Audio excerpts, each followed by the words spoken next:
कर्णबधिर बच्चा है, इसे सुनने की क्षमता नहीं है, वो सुनने की क्षमता की हम जांच कर रहे हैं। ये जो है हेडफोन है, इससे आवाज आएगी, आवाज आने के बाद उंगली ऊपर करना है।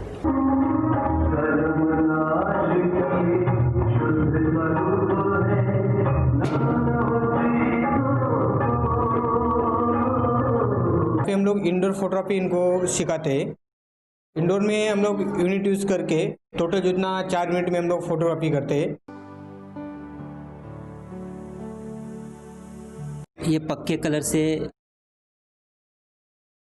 ड्रेस की ओढ़नी तैयार कर रहा है, वेस्ट्यूज में बैग बना रहा है। ये जो बच्चा है वो फ्लावर मेकिंग कर रहा है। मैं ये कुकिंग क्लासेस का भी इवेंट स्टार्ट किया हुआ है। इसका मेन जो पर्पज़ ये है वो कि इन बच्चों का पुनर्वसन हो सके। हाँ, अभी जस्ट हमने वहाँ एक शुरू किया, राजमहल है जैन विकलांग प्रशिक्षण केंद्र। उसके अंदर कंप्यूटर क्लास है, टेलरिंग का है, एयर मोल्ड बनाना है। उनके लिए रोजगार का एक शुरू साथ में कर दिया हमने उसका। प्रकाश जी, हमें बताइए कि राजस्थान में अभी आपके परिवार में कौन कौन है? फिलहाल राजस्थान में हमारे परिवार से कोई नहीं है। बड़े भाई थे, वो 1 साल पहले ऑफ हो गए। फिलहाल कोई नहीं है, सब हम भिवंडी में सेटल हो गए। प्रकाश जी, राजस्थानी संस्कृति के बारे में आपके क्या विचार हैं? राजस्थान की संस्कृति के बारे में तो अभी हमने यहाँ भिवंडी में मंदिर बनवाया है हमारे परिवार ने, और गुरु महाराज के हम लोग सेवा कार्य करते हैं, व्यायावज करते हैं। मतलब हमारे साधु महाराज वो चलते रहते हैं, उनको सुबह सुबह हम विहार कराते हैं, वहाँ छोड़ने जाते हैं, लेने जाते हैं। राजस्थान से बाहर रहने वाले राजस्थानियों को आप क्या संदेश देना चाहेंगे? बस यही कि भाई वो भी सेवा कार्य में जुटे रहे और समाज कार्य करते रहे। प्रकाश जी, आज आपने जो मुकाम हासिल किया है उसके लिए आप किन किन लोगों को धन्यवाद देना चाहेंगे? सबसे पहले तो मैं हमारे बड़े भाई को धन्यवाद देना चाहूँगा कि उन्होंने हमको ये रास्ता बताया है। प्रकाश जी, हमारे दर्शकों को ये बताइए कि आज आपने जो मुकाम हासिल किया है और इसके लिए आपको जो जो संघर्ष करना पड़ा है जी, इससे हमारे आज की युवा पीढ़ी को आप क्या संदेश देना चाहेंगे? बस यही, जो सेवा कार्य चालू है उनको इनमें सहयोग करें और आगे से आगे बढ़े।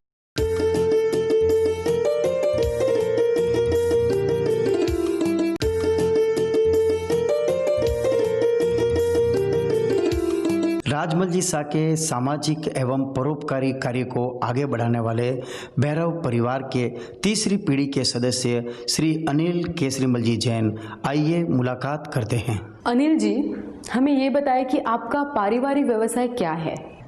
हमारा पारिवारिक व्यवसाय ट्रांसपोर्ट से, जो हमारे बड़े भाई साहब राजमल जी 1962 में ट्रांसपोर्ट का व्यवसाय शुरू किया था। फिर कुछ वर्षों में ये उनके भाइयों को सौंप कर वो पूरे सेवा कार्य में लग गए थे, और उसी परंपरा को बढ़ाकर अब ये हम भाई ट्रांसपोर्ट, टेक्सटाइल और कंस्ट्रक्शन के व्यवसाय में है। अनिल जी, आप अपने व्यवसाय के साथ समाज कार्य में भी जुड़े हुए हैं, तो बताएंगे हमारे दर्शकों को कि किस तरह से आप जुड़े हुए हैं? इसके हमारे प्रमुख प्रेरणा स्रोत राजमल जी है। फिर हमारे बाकी जो राजमल जी के भाई है, पिताजी, उनसे प्रेरणा लेकर हम, हमारी पीढ़ी भी इस कार्य में थोड़ा, जैसे समय अनुसार व्यवसाय के साथ में हम ये कार्य देखते हैं। जैसे स्कूल का है, यहाँ पे हॉस्पिटल चल रही है, उसका हम कुछ समय देकर उसमें भी हम हमारा सहयोग देते हैं। अनिल जी, आप जो ये समाज कार्य कर रहे हैं वो सबसे हटकर है, तो हमें बताएंगे कि आपको ये प्रारंभ करने की प्रेरणा कहाँ से प्राप्त हुई? ये हमारे राजमल जी भाई साहब, उनसे ही प्रेरणा प्राप्त हुई। अनिल जी, जैसा कि हमें ज्ञात हुआ है कि आपके स्कूल में निःशुल्क सेवा दी जाती है, तो क्या आप हमारे दर्शकों को इसके बारे में विस्तृत जानकारी देना चाहेंगे? भैरव सेवा समिति द्वारा संचालित श्री नाकोड़ा कर्णबधिर विद्यालय और श्री भैरव कर्णबधिर विद्यालय, टोटल 300 बच्चे, उसमें टोटल आवास व्यवस्था जी, चिकित्सा व्यवस्था, स्पोर्ट्स की व्यवस्था, शिक्षण व्यवस्था पूर्णतः निःशुल्क है।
ये हमारा वोकेशनल ट्रेनिंग सेंटर है जिसमें एक स्टूडेंट्स हैं ये सभी, इनको भी यहाँ पे ट्रेनिंग दिया जाता है क्योंकि वो अपने पैरों पे खड़े हो सके।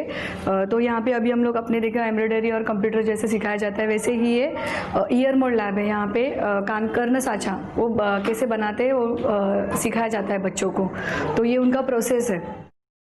ये जो पहले आप देख रहे हैं बच्चों का कान का मेजरमेंट लिया हुआ है और उसके बाद में उसका ऐसे कटिंग किया जाता है पर्टिकुलर शेप में, और उसके बाद में ये वैक्स है और वाटर, ये दोनों में उसको डिप करके ये क्लैम में उसको रख देते हैं और जो कल स्टोन है उसका टेक्सचर बना के, ग्रीन कलर का जो कल स्टोन है उसका मिक्सचर बना के इसको भर देते हैं।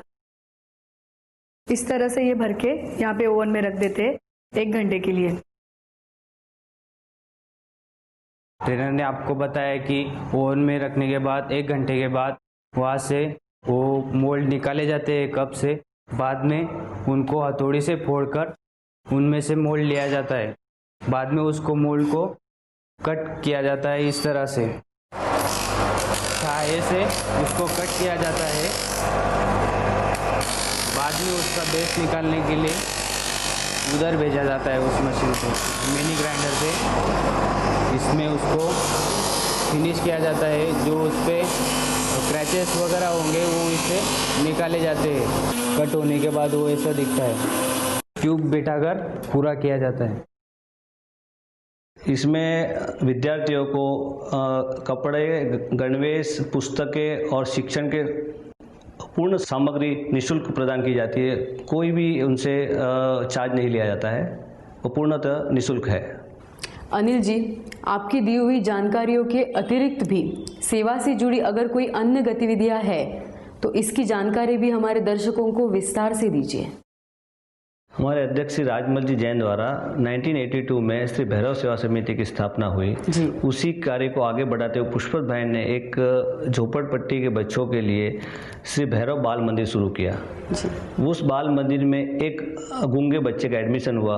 उसको देख के पुष्पत भाई को लगा कि इसको एजुकेशन कहाँ और कैसे मिलेगा। यही प्रेरणा लेके उन्होंने 96 में श्री भैरव कर्ण बधिर विद्यालय की स्थापना की, जो 4 बच्चों से स्टार्ट की, जो आज श्री नाकोड़ा कर्ण बधिर विद्यालय को टोटल मिलाकर 350 बच्चे हैं। –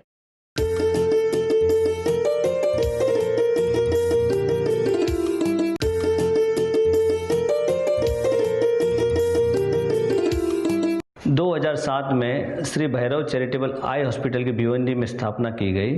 1982 से कार्यरत एम्बुलेंस की सेवा भी यहाँ पे शुरू हुई। 2007 में वही एम्बुलेंस हॉस्पिटल के लिए काम में ली गई। 1982 से 1988 तक बिसलपुर की हॉस्पिटल की टीम ने यहाँ महाराष्ट्र में आकर यहाँ आदिवासी क्षेत्रों में आँखों के कैंप लगाकर उन्हें रोशनी प्रदान की। 1984 में भिवंडी के दंगल में भैरव सेवा समिति द्वारा दोनों ही कम्युनिटी में जाकर चिकित्सा व्यवस्था दी गई। 1982 से 1986 तक 10 रक्तदान शिविर लगाए गए, जिसमें 1500 से ज़्यादा बोतलों का कलेक्शन हुआ। 1987 में श्री अनुताई वाघ द्वारा बोर्डी में आदिवासी लोगों के लिए सामूहिक विवाह का आयोजन किया गया, जिसमें 351 जोड़ों ने हिस्सा लिया। क्या बात है। 1986 में देवभान में इसी तरह आदिवासी सामूहिक जोड़ों का विवाह का कार्यक्रम संपन्न किया गया।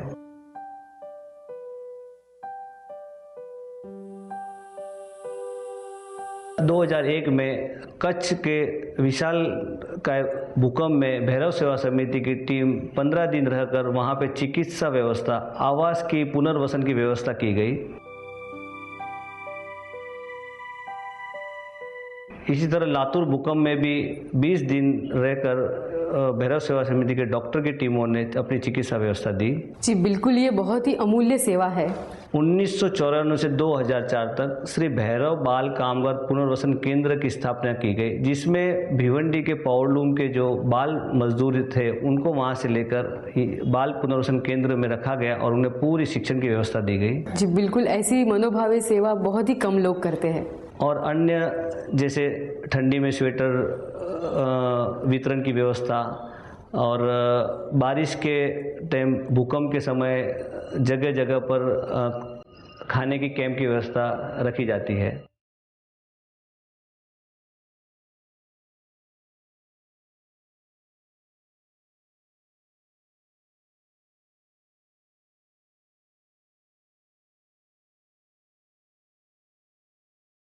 अनिल जी, श्री नाकोड़ा कर्णबधिर विद्यालय एवं भैरव नेत्र चिकित्सालय से आज आप तीसरी पीढ़ी के रूप में जुड़े हुए हैं। इनकी निरंतर प्रगति के बारे में आज हमारे दर्शकों को आप क्या बताना चाहेंगे? श्री नाकोड़ा कर्णबधिर विद्यालय एवं श्री भैरव नेत्र चिकित्सालय को आधुनिक तकनीक द्वारा, नए संसाधनों द्वारा ज़्यादा से ज़्यादा मरीजों एवं स्कूल में बच्चों को लाभ मिले ऐसी व्यवस्था करें, ऐसी हमारी इच्छा है। आप ऐसा काम कर रहे हैं जिसकी प्रेरणा तो बहुत लोगों ने लेनी चाहिए, खासकर हमारे आज की युवा पीढ़ी में। और श्री राजमल जी जैन ने जो वट वृक्ष लगाया, उनके 5 भाइयों द्वारा जो वट वृक्ष तैयार हुआ है, हम 8 भाई उसे और ऊंचाई तक पहुंचाए, ऐसी हमारी इच्छा रहेगी।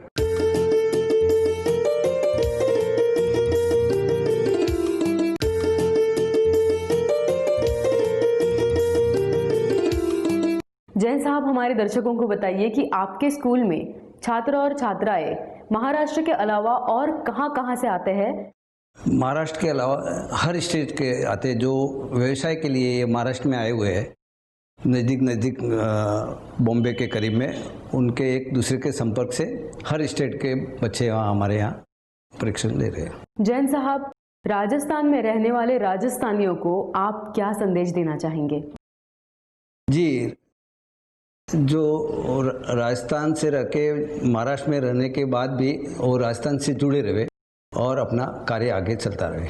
जैन साहब, आज आपने जो मुकाम हासिल किया है, इसके लिए आप किन किन लोगों को धन्यवाद देना चाहेंगे? जो भैरव सेवा समिति से जितने भी लोग जुड़े हुए हैं, उनका मैं धन्यवाद करता हूँ। जैन साहब, हमारे दर्शकों को बताइए कि इस मुकाम तक पहुँचने के लिए आपने जो संघर्ष किया, इससे हमारी आज की युवा पीढ़ी को आप क्या मार्गदर्शन देना चाहेंगे? बस ये गतिविधि नई पीढ़ी और इसके सुंदर रूप में आगे बढ़ावे।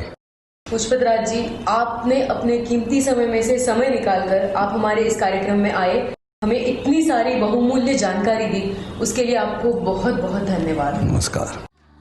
तो दोस्तों, ये थे पुष्पत राज जैन जी, जिन्होंने अपना पूरा जीवन लोगों की निस्वार्थ सेवा करने में लगा दिया। श्री भैरव सेवा समिति द्वारा स्थापित श्री नाकोड़ा कर्णबधिर विद्यालय में जो बच्चे पढ़ाई कर रहे हैं, इनका भविष्य बनाने का जो अमूल्य काम ये कर रहे हैं, ये बहुत ही अतुलनीय है। मुझे उम्मीद है कि आप भी इनसे प्रेरणा लेकर अपनी समाज और अपने देश का नाम रोशन करोगे। इसी आशा के साथ हम फिर मिलेंगे आज ही के दिन, आज ही के समय, अगले सप्ताह इसी चैनल पे। तब तक के लिए नमस्कार।